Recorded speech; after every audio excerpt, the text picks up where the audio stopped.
आज इस वीडियो में हम लोग माइक्रोसॉफ्ट ऑफिस वर्ड के होम टैब के बारे में डिस्कशन करेंगे और देखेंगे कि होम टैब में जितने सारे ऑप्शंस हैं इनका यूज़ किस तरह से किया जाता है। और जो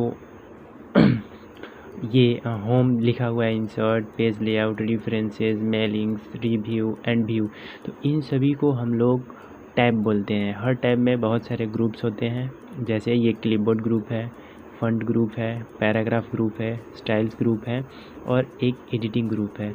और इन ग्रुप्स के अंदर कुछ ऑप्शंस होते हैं, तो इन सभी ऑप्शंस को हम लोग देखेंगे कि अपने डॉक्यूमेंट में किस तरह से अप्लाई करते हैं। तो इससे पहले मैं यहाँ पे कुछ वर्ड लिख लेता हूँ ताकि हमें रफ़ करने में कोई प्रॉब्लम ना हो। चलिए, मैंने कुछ वर्ड्स लिख लिए, मैं इनको कॉपी पेस्ट कर लेता हूँ। Copy paste. तो चलिए देखते हैं। सबसे पहला ऑप्शन आता है होम टैब में क्लिपबोर्ड। क्लिपबोर्ड में कुछ ऑप्शंस होते हैं, जो होता है cut, copy, format, painter and paste. तो कट का इस्तेमाल हम लोग कब करते हैं? जब किसी भी जो कुछ लिखे हुए हैं हम अपने डॉक्यूमेंट्स में, अगर उसको हम कट करना चाहते हैं तो उसके लिए हम लोग कट का यूज़ करते हैं। जैसे मैं यहाँ से इसे कट कर रहा हूँ, मैंने इतना सिलेक्ट कर लिया और मैं इसे कट करूँगा और कट करने के बाद पेस्ट वाले ऑप्शन पे क्लिक करूँगा तो ये यहाँ से हट जाएगा और जहाँ मैं इसे पेस्ट करूँगा वहाँ पे चला जाएगा। तो मैंने इसे कट किया। सबसे पहले मैं यहाँ पे इसे मैंने सिलेक्ट कर लिया, ठीक। अब सिलेक्ट करने के बाद मैं इसे कट वाले ऑप्शन पे क्लिक करता हूँ। फिर मैं क्या करूँगा, इसे यहाँ पे पेस्ट कर दूँगा। जैसे ही पेस्ट करेंगे तो ये वहाँ से हट गया।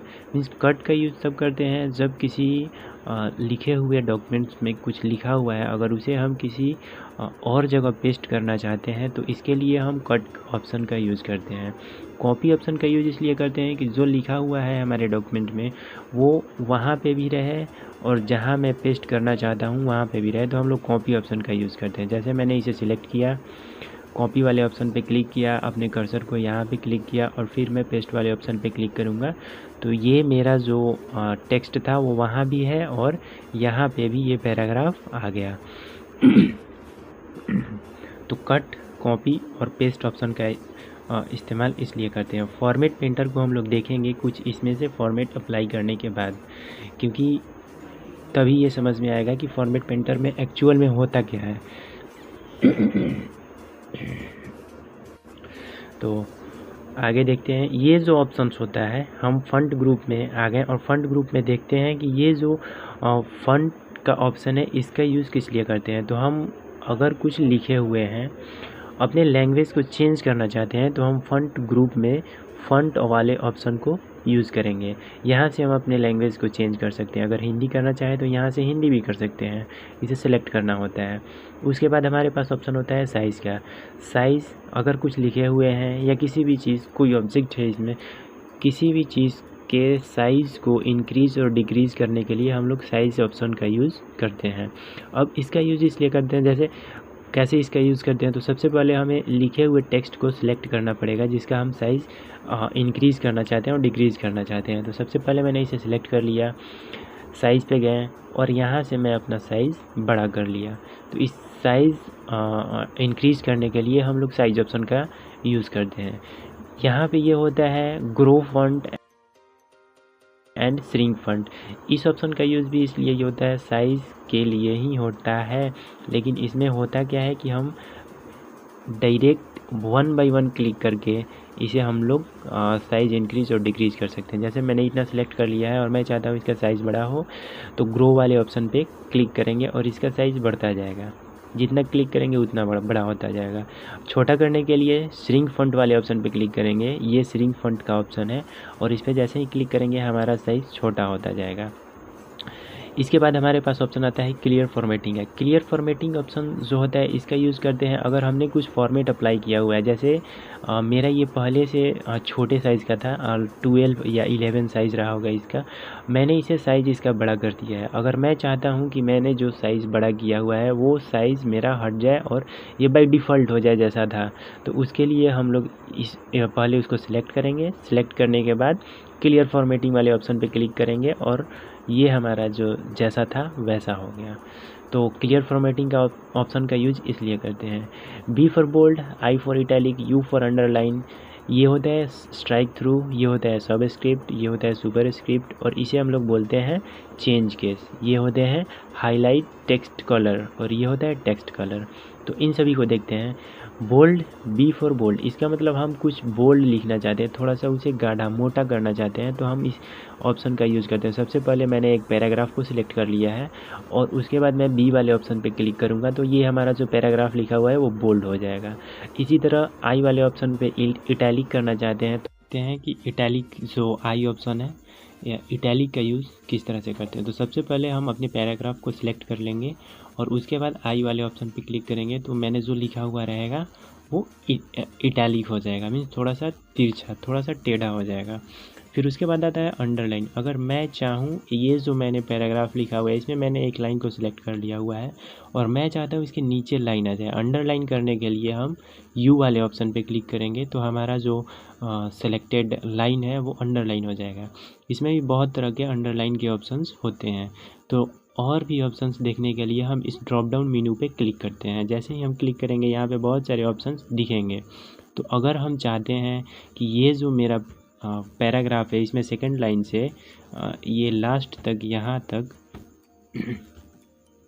ये लास्ट तक यहाँ पे मेरा एक अलग तरीके का अंडरलाइन हो जाए, जैसे डॉट डॉट डॉट हो जाए, तो सबसे पहले हम उतना सिलेक्ट करेंगे। उसके बाद अंडरलाइन वाले ऑप्शन पे जाके ड्रॉप डाउन वाले ऑप्शन पे क्लिक करेंगे, ड्रॉप डाउन मेन्यू पे, और वहाँ से अपना रिक्वायरमेंट के अनुसार अपना सिलेक्ट कर लेंगे और उसके बाद हमारा जो ऑप्शन है वो अंडरलाइन हो जाएंगे। अगर हम चाहते हैं कलर करने के लिए तो कलर भी यहाँ से चेंज हो सकता है। जैसे मैंने ये जो अंडरलाइन किया हुआ है ये देखिए रेड कलर का हो गया, तो हम यहाँ से कलर भी इसका चेंज कर सकते हैं अंडरलाइन का। उसके बाद आता है हमारा स्ट्राइक थ्रू। अगर कुछ भी टेक्स्ट लिखा हुआ है उसको बीच से काटनी है तो हम स्ट्राइक थ्रू वाले ऑप्शन का यूज़ करते हैं। इसके लिए क्या करना होगा, तो सबसे पहले हमें उसे सिलेक्ट करना होगा जहाँ पे हम ये अप्लाई करना चाहते हैं। तो सबसे पहले मैंने सिलेक्ट कर लिया। सिलेक्ट करने के बाद हम स्ट्राइक थ्रू वाले ऑप्शन पे क्लिक करेंगे तो ये बीच से कट जाएगा, ये देखिए। तो स्ट्राइक थ्रू ऑप्शन को, किसी भी टेक्स्ट को बीच से काटने के लिए हम लोग स्ट्राइक थ्रू ऑप्शन का यूज़ करते हैं। ये होता है सब स्क्रिप्ट और ये होता है सुपर स्क्रिप्ट। अब सब स्क्रिप्ट और सुपर स्क्रिप्ट क्या होता है इसे हम देखते हैं। तो सब स्क्रिप्ट यूज़ किस लिए किया जाता है, सबसे पहले देखते हैं। यहाँ पे मैंने कुछ नंबर्स लिख लिए 65 और मैं इसका साइज़ थोड़ा सा बड़ा कर लेता हूँ। ये मैंने इसका साइज़ बड़ा कर लिया और मैं चाहता हूँ कि 65 का स्क्वायर हो जाए।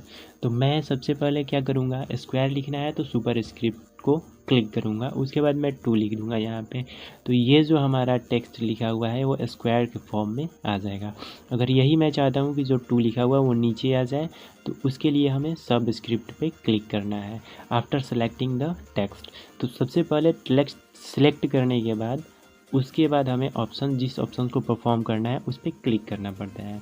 ये हम नंबर्स के साथ भी कर सकते हैं और अगर कुछ लिखे हुए हैं तो उसके साथ भी कर सकते हैं। जैसे मैं लिखता हूँ कंप्यूटर, मैं इसका साइज़ थोड़ा सा इंक्रीज़ कर लेता हूँ और इंक्रीज़ करने के बाद इसे देखते हैं क्या कर सकते हैं। तो ये मेरा कंप्यूटर जो है वो सब स्क्रिप्ट, एज अ सब स्क्रिप्ट में लिखा हुआ है क्योंकि मैंने पहले से ही सब स्क्रिप्ट यहाँ पे सिलेक्ट कर रखा है। जैसे ही इसे अनसेलेक्ट करूँगा तो ये जो हमारा टेक्स्ट लिखा हुआ है, कंप्यूटर वर्ड लिखा हुआ है, ये 24 साइज़ का हो जाएगा। देखिए कैसे होता है, ये साइज़ इसका 24 हो गया। अब मैं चाहता हूँ कि कंप्यूटर में अगर मैं चाहता हूँ कि यहाँ पे @ ऐसे लिखूँ और ये आर के ऊपर में चला जाए तो सबसे पहले हमें इसको सिलेक्ट करना होगा। मैंने इसे सिलेक्ट कर लिया। सिलेक्ट करने के बाद हम अगर ऊपर लाना चाहते हैं तो सब स्क्रिप्ट वाले ऑप्शन पे क्लिक करेंगे, नीचे लाना चाहते हैं तो सुपर स्क्रिप्ट वाले ऑप्शन पे क्लिक करेंगे। तो ऊपर लाने के लिए सुपर स्क्रिप्ट और नीचे लाने के लिए सब स्क्रिप्ट वाले ऑप्शन पे क्लिक करेंगे। अगर चाहते हैं कि जैसा था वैसे हो जाए तो इन दोनों को सिलेक्ट ही नहीं करेंगे, अनसेलेक्ट कर लेंगे तो ये जैसा था वैसा ही हो जाएगा। तो सब स्क्रिप्ट और सुपर स्क्रिप्ट का यूज़ इसलिए करते हैं। ये हो गया। अब देखते हैं चेंज केस। तो चेंज केस ऑप्शन का यूज़ हम लोग तब करते हैं जब हमने कुछ टेक्स्ट लिखा हुआ है और उसमें जो टेक्स्ट है उसको चेंज करना है, जैसे उसका लेटर चेंज करना है। चेंज केस 5 प्रकार के होते हैं। कौन कौन से? Sentence case, lower case, upper case, capitalize each word या टॉगल केस। तो ये 5 टाइप के सेंटेंस केसेस होते हैं, चेंज केस होते हैं। तो सबसे पहले देखते हैं सेंटेंस केस में क्या होता है। सेंटेंस केस में वो अप्लाई होता है, जैसे अगर मैंने कुछ सेंटेंस लिखा हुआ है और मैं चाहता हूँ कि वो एज अ सेंटेंस जिस तरह से लिखा जाता है, पहले फर्स्ट कैपिटल लेटर आता है, उसके बाद सेंटेंस वाइज हो जाए, तो मैं सबसे पहले उसे सिलेक्ट करूँगा। सिलेक्ट करने के बाद चेंज केस वाले ऑप्शन पे क्लिक करूँगा और सेंटेंस केस पे क्लिक करूँगा, तो ये हमारा जो फॉर्मेट है ये अप्लाई हो जाएगा। अगर मैं चाहता हूँ कि ये जो मैंने पैराग्राफ लिखा हुआ है, मैंने इसे सिलेक्ट कर लिया, ठीक। अब सिलेक्ट करने के बाद मैं चाहता हूँ कि ये कैपिटल लेटर में हो जाए, तो अपर केस वाले ऑप्शन पे क्लिक करेंगे तो ये हमारा कैपिटल लेटर में हो जाएगा। अगर मैं चाहता हूँ कि मैंने जो कैपिटल लेटर में यहाँ से मैं चाहता हूँ कि ये मेरा स्मॉल लेटर में हो जाए, तो सबसे पहले हमें सिलेक्ट करना है। सिलेक्ट करने के बाद चेंज केस वाले ऑप्शन पे क्लिक करना है। उसके बाद लोअर केस में क्लिक करना है। लोअर केस वाला ये जो ऑप्शन दिख रहा है इस पर क्लिक करेंगे तो हमने जितने भी ये पैराग्राफ सिलेक्ट किए हुए हैं वो लोअर केस में आ जाएंगे, ये देखिए। उसके बाद नेक्स्ट ऑप्शन जो है हमारा, उसके लिए क्या है, नेक्स्ट जो है वो है कैपिटलाइज ईच वर्ड। तो मैंने यहाँ पे एक पैराग्राफ का कुछ सेंटेंस सिलेक्ट कर लिया हुआ है और इसे कैपिटलाइज ईच वर्ड मीन्स हर वर्ड का पहला जो टेक्स्ट है वो कैपिटल होगा, ठीक। तो इसको सिलेक्ट करने के बाद हम कैपिटलाइज ईच वर्ड पे क्लिक करेंगे तो देख लेते हैं पहला जो स्टार्ट है वो कैपिटल लेटर से स्टार्ट है, तो कैपिटलाइज ईच वर्ड। तो चेंज केस का यूज़ इसलिए करते हैं, केस चेंज करने के लिए हम लोग चेंज केस का यूज़ करते हैं। जैसे मैंने नेक्स्ट लाइन से सिलेक्ट किया और टॉगल केस करते हैं तो जो हमारे फर्स्ट का लेटर है वो स्मॉल लेटर हो जाएगा। तो चेंज केस आप समझ चुके होंगे। नेक्स्ट देखते हैं हमारा हाईलाइट टेक्स्ट कलर, और ये होता है टेक्स्ट कलर। तो हाईलाइट, अगर टेक्स्ट को हाईलाइट करना है, हाईलाइट मीन्स क्या, टेक्स्ट के बैकग्राउंड में भी कुछ कलर्स ऐड करने हैं तो हम लोग हाईलाइट टेक्स्ट कलर का यूज़ करते हैं। सबसे पहले मैं यहाँ पे एक पैराग्राफ सेलेक्ट कर लेता हूँ। उसके बाद मैं हाईलाइट टेक्स्ट वाले ऑप्शन पे क्लिक करूँगा तो इसके बैकग्राउंड में भी कुछ कलर्स आ जाएंगे। ये टेक्स्ट का कलर तो चेंज नहीं करेगा पर टेक्स्ट के बैकग्राउंड में कुछ कलर्स आ जाएंगे। इसलिए अगर टेक्स्ट के बैकग्राउंड में कुछ कलर लाने हैं तो हम हाईलाइट टेक्स्ट का यूज़ करते हैं। अगर हम कलर चेंज करना चाहें तो वो भी यहाँ से चेंज कर सकते हैं। जैसे मैं यहाँ से सिलेक्ट कर रहा हूँ, जैसे मैंने ये लाइन सिलेक्ट कर लिया, देखते हैं मैं यहाँ से सिलेक्ट करना चाहता हूँ, मैंने इतना लाइन सिलेक्ट कर लिया, ठीक। अब इसे सिलेक्ट करने के बाद मैं चाहता हूँ कि इसके बैकग्राउंड में रेड कलर आ जाए तो मैं रेड वाले ऑप्शन पे क्लिक करूँगा और ये हमारा जो टेक्स्ट होता है ये हाईलाइट हो जाएगा। इतना जितना सिलेक्ट किया हुआ रहेगा उतना ही टेक्स्ट ये हाईलाइट करेगा। नेक्स्ट ऑप्शन जो आता है वो है टेक्स्ट कलर। अगर कलर को टेक्स्ट के कलर को चेंज करना है तो इसके लिए हम लोग टेक्स्ट कलर का यूज़ करते हैं। जैसे मैंने इतना सिलेक्ट किया हुआ है और मैं चाहता हूँ कि ये जो टेक्स्ट है ये येलो कलर का हो जाए, तो सबसे पहले ड्रॉप डाउन वाले ऑप्शन पे क्लिक करेंगे। टेक्स्ट कलर के ड्रॉप डाउन वाले ऑप्शन पे क्लिक करने के बाद यहाँ से अपना कलर सिलेक्ट कर लेंगे। ये रहा येलो। इसमें से जो कलर सिलेक्ट करना चाहते हैं वो कलर सिलेक्ट कर सकते हैं और ये उस कलर के फॉर्मेट में अप्लाई हो जाएगा इसमें। तो ये हमारा फॉन्ट ग्रुप के कुछ ऑप्शंस थे। अब देखते हैं फॉर्मेट पेंटर का जो यूज़ है वो किस तरह से होता है। तो सबसे पहले फॉर्मेट पेंटर पे क्लिक करेंगे और यहाँ से हम अपना टेक्स्ट सिलेक्ट कर लेंगे। फॉर्मेट पेंटर का यूज़ करने के लिए सबसे पहले हम टेक्स्ट सिलेक्ट करेंगे। जितना फॉर्मेट्स अप्लाई किया हुआ रहेगा वो मैंने सिलेक्ट कर लिया। उसके बाद फॉर्मेट पेंटर पे क्लिक करेंगे और इसे जिस पे अप्लाई करना है, जैसे मैंने इसे सिलेक्ट किया हुआ है और मैं चाहता हूँ कि ये इस पैराग्राफ पे मेरा अप्लाई हो जाए, तो मैं इसके लिए इसे सिलेक्ट करूँगा और छोड़ दूँगा। तो ये जो हाईलाइट कलर है ये मेरा इस पैराग्राफ पे अप्लाई हो जाता है। तो फॉर्मेट पेंटर का यूज़ होता है दिए गए फॉर्मेट को किसी और पैराग्राफ पे अप्लाई करने के लिए हम लोग फॉर्मेट पेंटर ऑप्शन का यूज़ करते हैं। नेक्स्ट होता है हमारा पैराग्राफ। पैराग्राफ का यूज़ इसलिए करते हैं, जैसे पैराग्राफ में कुछ ऑप्शंस होते हैं, जैसे बुलेट लिस्ट होता है, नंबर लिस्ट होता है और ये हमारा हो जाता है मल्टी लेवल लिस्ट। तो इन सभी का यूज़ हम देखते हैं। जैसे बुलेट लिस्ट में है तो मैं चाहता हूँ कि ये किसी भी चीज़ को नंबरिंग करने के लिए हम नंबर लिस्ट, बुलेट लिस्ट और मल्टी लेवल लिस्ट का यूज़ करते हैं। तो सबसे पहले बुलेट लिस्ट में देखते हैं। अगर मैं इतना सिलेक्ट कर लिया हूँ तो बुलेट लिस्ट वाले ऑप्शन पे क्लिक करेंगे तो ये हमारा इसे बुलेट लिस्ट ऑप्शन का अप्लाई कर देगा। जैसे मैं इसे इरेज करता हूँ, कंट्रोल ए, मैं सब डिलीट करता हूँ और फिर से स्टार्ट करते हैं। जैसे हम कुछ यहाँ पे नेम लिखते हैं, रमेश, मोहन, सोहन। अगर हम चाहते हैं इन पे बुलेट लिस्ट अप्लाई करना तो हम यहाँ से ऐसे सबसे पहले क्लिक करने के बाद बुलेट लिस्ट वाले ऑप्शन पे क्लिक करेंगे तो बुलेट लिस्ट अप्लाई हो जाएंगे।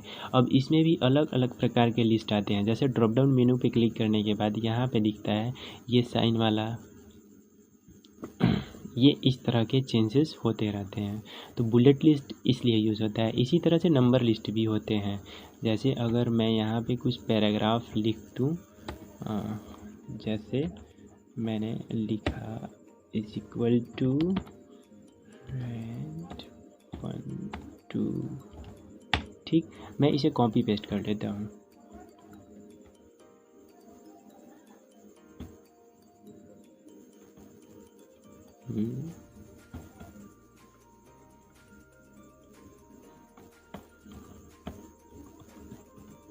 अब देखिए नंबर लिस्ट ऑप्शन का यूज़ किस करते हैं।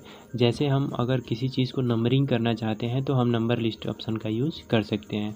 अब यहाँ से मैं इंटर, मैंने यहाँ से मैं चाहता हूँ यहाँ से मेरा नंबर लिस्ट हो सेकंड, तो मैं ये लुक वाले ऑप्शन पे लुक जो मैंने लिखा हुआ है वहाँ पे अपने कर्सर को ले जाके एक बार इंटर प्रेस करेंगे और फिर मैं चाहता हूँ कि यहाँ से एक आ जाए तो मैं यहाँ पे लाऊंगा अपने कर्सर को, फिर इंटर प्रेस करूँगा।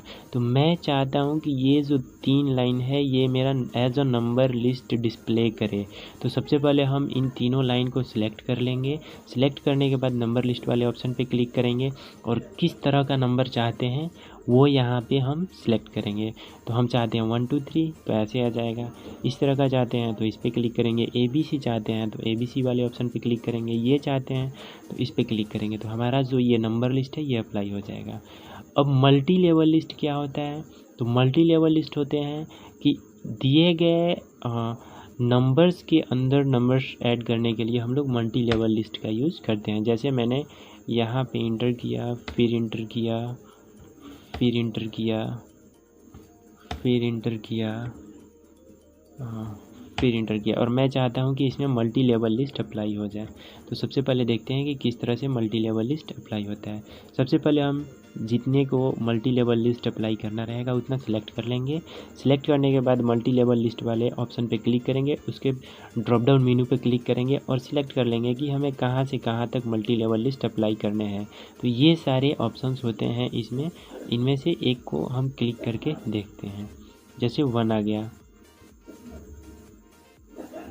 1 सेकेंड, ये फिर मैं इससे ऐसे करता हूँ, फिर एक बार टैब प्रेस करता हूँ, फिर एक बार टैब प्रेस करता हूँ। तो ये मल्टी लेवल लिस्ट में हमारा ऑप्शन डिस्प्ले करेगा। तो सिलेक्ट करने के बाद अगर हम टैब का यूज़ करते हैं तो ये हमारा जो इसके अंदर में जितने सारे इसके नीचे से स्पेस इंटर प्रेस किए हुए रहेंगे वो सारे पैराग्राफ जो है वो as a multi level list display करेगा। अगर यहाँ पे करते हैं क्लिक तो यहाँ पे भी मल्टी लेवल लिस्ट आ जाएगा। क्यों? क्योंकि यहाँ से मैंने इसके अंडर में इंटर किया हुआ है। तो कंट्रोल Z करते हैं और फिर आगे देखते हैं। आगे ये होते हैं डिक्रीज इंडेंट और ये होते हैं इंक्रीज इंडेंट। अब इंडेंट का यूज़ किस लिए करते हैं? इंडेंट देखिए, जैसे मैंने यहाँ पे अपने टेक्स्ट को सिलेक्ट कर लिया और मैं इंडेंट पे क्लिक करूँगा तो दिए गए लिखे गए पैराग्राफ को, टेक्स्ट को लेफ़्ट साइड में डिक्रीज़ करने के लिए हम लोग डिक्रीज इंडेंट, लेफ़्ट इंडेंट का यूज़ करते हैं और राइट साइड में करने के लिए राइट इंडेंट का यूज़ करते हैं। तो इंक्रीज इंडेंट में अगर जैसे ही मैं सेलेक्ट करने के बाद राइट इंडेंट पे क्लिक करता हूँ तो ये राइट साइड की ओर जाएगा। अगर लेफ़्ट पे क्लिक करता हूँ तो ये लेफ़्ट साइड की ओर जाएगा। तो लेफ़्ट और राइट में करने के लिए हम लोग इंक्रीज और डिक्रीज इंडेंट का यूज़ करते हैं। ये ऑप्शंस होते हैं शॉर्ट्स करने के लिए कि A to Z और Z to A। तो कुछ शॉर्ट्स होते हैं उनको हम लोग बाद में देखते हैं। ताकि अच्छे से समझ। पहले इन सबको क्लियर कर लेते हैं। ये ऑप्शंस जो होते हैं ये हमारे पैराग्राफ को डिस्प्ले करता है कि हमने कहाँ तक क्या लिखा हुआ है। तो इसे हम क्लिक करेंगे तो हमारा पैराग्राफ दिखेगा कि हमने कहाँ कहाँ पे इंटर किया हुआ है या कहाँ कहाँ पे इंटर प्लेस किए हुए हैं। तो इनको देखने के लिए हम लोग इसका यूज़ करते हैं, शो और हाइड ऑप्शन का।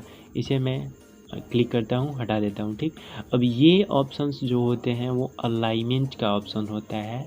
ये होता है लेफ़्ट अलाइनमेंट, ये होता है सेंटर अलाइनमेंट, ये होता है राइट अलाइनमेंट और ये होता है जस्टिफाई। अब जस्टिफाई, तो इन सभी का यूज़ हम लोग करके एक एक करके देखते हैं कि किस तरह से इसका यूज़ करते हैं। चलिए अब देख लेते हैं कि इनका यूज़ किस तरह से किया जाता है। चलिए अलाइनमेंट का यूज़ हम लोग करते हैं।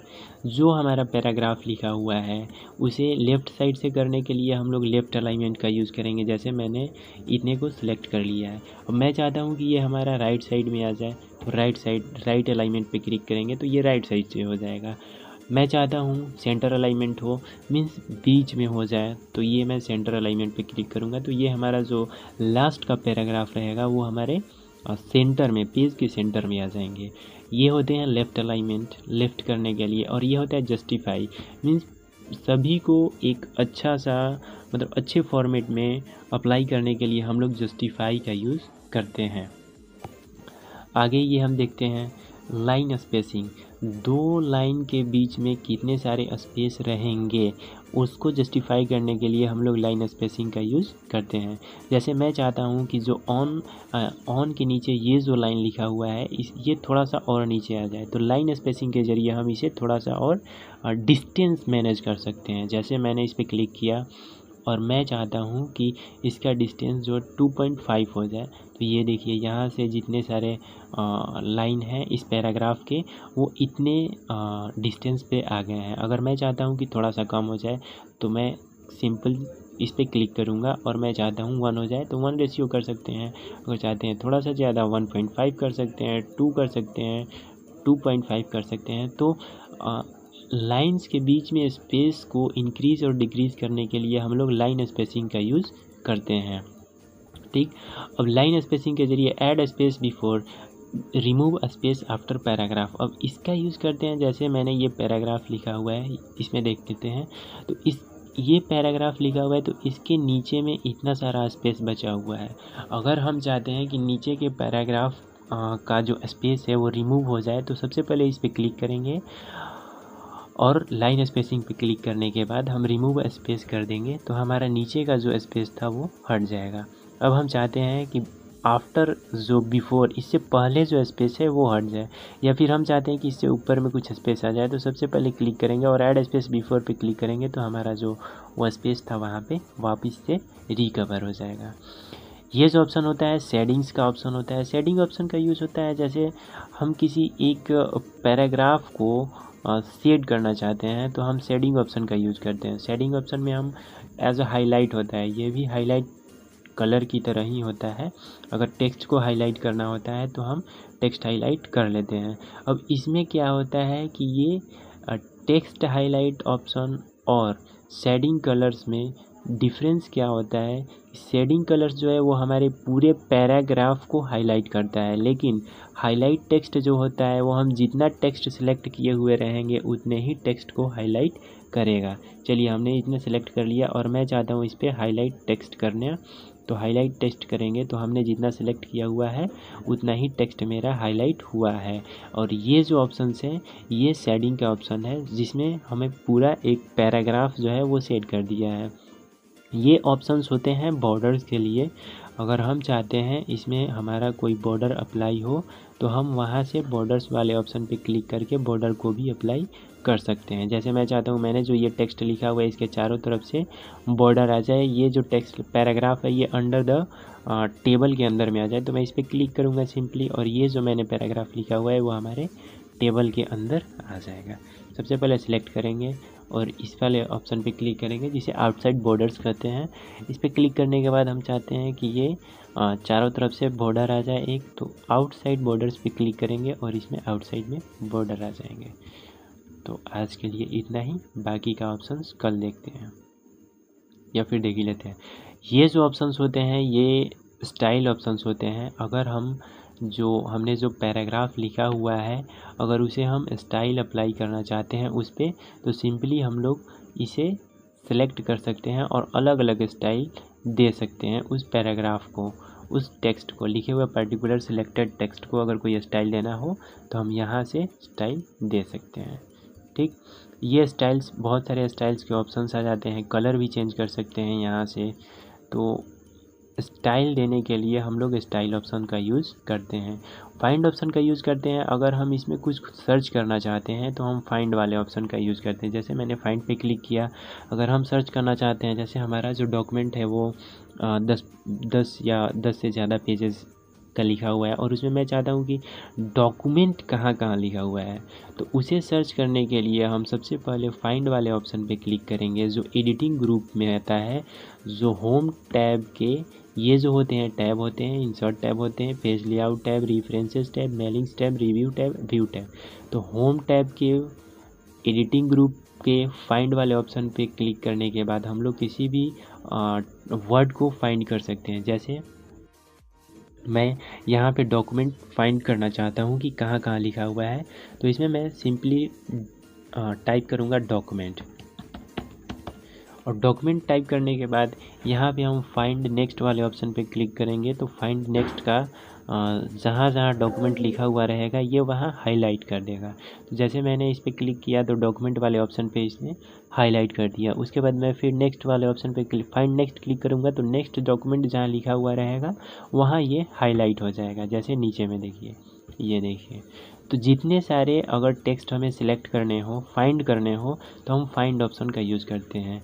रिप्लेस ऑप्शन का यूज़ करते हैं अगर हमने बहुत जगह डॉक्यूमेंट लिखा हुआ है और हम चाहते हैं कि वो डॉक्यूमेंट जो है वो बाई मिस्टेक डॉक्यूमेंट लिखा गया है और वहाँ पे हम कुछ और लिखना चाहते हैं, तो रिप्लेस के ज़रिए हम जहाँ जहाँ रिप्लेस करना चाहते हैं डॉक्यूमेंट को किसी और नेम से, तो हम वहाँ पे रिप्लेस ऑप्शन के ज़रिए कर सकते हैं। तो डॉक्यूमेंट में मैं चाहता हूँ जहाँ डॉक्यूमेंट लिखा हुआ है वहाँ रिज्यूम आ जाए, तो रिज्यूम वाले ऑप्शन पे क्लिक करने के बाद रिप्लेस वाले ऑप्शन पे क्लिक करेंगे तो जैसे ही ये वाला डॉक्यूमेंट है वहाँ पे रिज्यूम आ जाएगा। जैसे मैं रिप्लेस कर रहा हूँ, देखिए नीचे में था डॉक्यूमेंट तो रिज्यूम हो गया। अब देखिए रिप्लेस मैं कर रहा हूँ, डॉक्यूमेंट को मैं रिज्यूम से रिप्लेस कर रहा हूँ। देखिए यहाँ पे रिज्यूम आ गया। फिर मैं चाहता हूँ रिप्लेस मोड, रिप्लेस, ये देखिए यहाँ पे डॉक्यूमेंट लिखा हुआ है, मैं चाहता हूँ ये रिज्यूम से रिप्लेस हो जाए, तो मैं रिप्लेस वाले ऑप्शन पे क्लिक करूँगा तो ये रिप्लेस हो जाएगा। मैं चाहता हूँ जहाँ जहाँ डॉक्यूमेंट लिखा हुआ है वहाँ वहाँ रिज्यूम एट वंस क्लिक में आ जाए। तो डॉक्यूमेंट यहाँ पे लिखा हुआ है, फिर यहाँ लिखा हुआ है, फिर यहाँ लिखा हुआ है, तो इसके लिए हम लोग रिप्लेस ऑल वाले ऑप्शन पे क्लिक करेंगे तो हमारा जितना डॉक्यूमेंट में इसमें जितने जगह डॉक्यूमेंट लिखा हुआ रहेगा वहाँ पे रिप्लेस ऑल में रिप्लेस लिखा जाएगा। जैसे मैं क्लिक करता हूँ तो ये देखिए word has completed it's search for of the document and has made for replacement. इसने 4 जगह रिप्लेसमेंट किए हुए हैं क्योंकि 4 जगह ही सिर्फ डॉक्यूमेंट्स लिखे हुए थे इसको रिप्लेस करने के बाद। तो रिप्लेस का यूज़ इसलिए करते हैं, गो टू यूज़ इसलिए करते हैं, इंटर टू पेज नंबर, किसी पर्टिकुलर पेज पर जंप करने के लिए हम लोग गो टू ऑप्शन का यूज़ करते हैं। तो आज के लिए वीडियो में इतना ही, आगे का देखते हैं। आगे हम लोग कल के वीडियो में इंसर्ट टैब के बारे में डिस्कशन करेंगे कि पेज कवर कैसे करते हैं, ब्लैंक पेज कैसे ऐड करते हैं, पेज ब्रेकिंग का मतलब क्या होता है, टेबल्स कैसे ऐड करते हैं, टेबल्स में किसी का अगर नाम ऐड करना हो, एड्रेस, तो इन सभी चीज़ को टेबल्स के जरिए ऐड करते हैं और किस तरह से ऐड होता है इन सभी चीज़ को हम लोग नेक्स्ट वीडियो में डिस्कशन करेंगे। पिक्चर्स ऐड करना हो, क्लिपबोर्ड, शेप्स, स्मार्ट आर्ट, तो इन सभी चीज़ को हम नेक्स्ट वीडियो में स्टडी करेंगे। तब तक के लिए थैंक यू।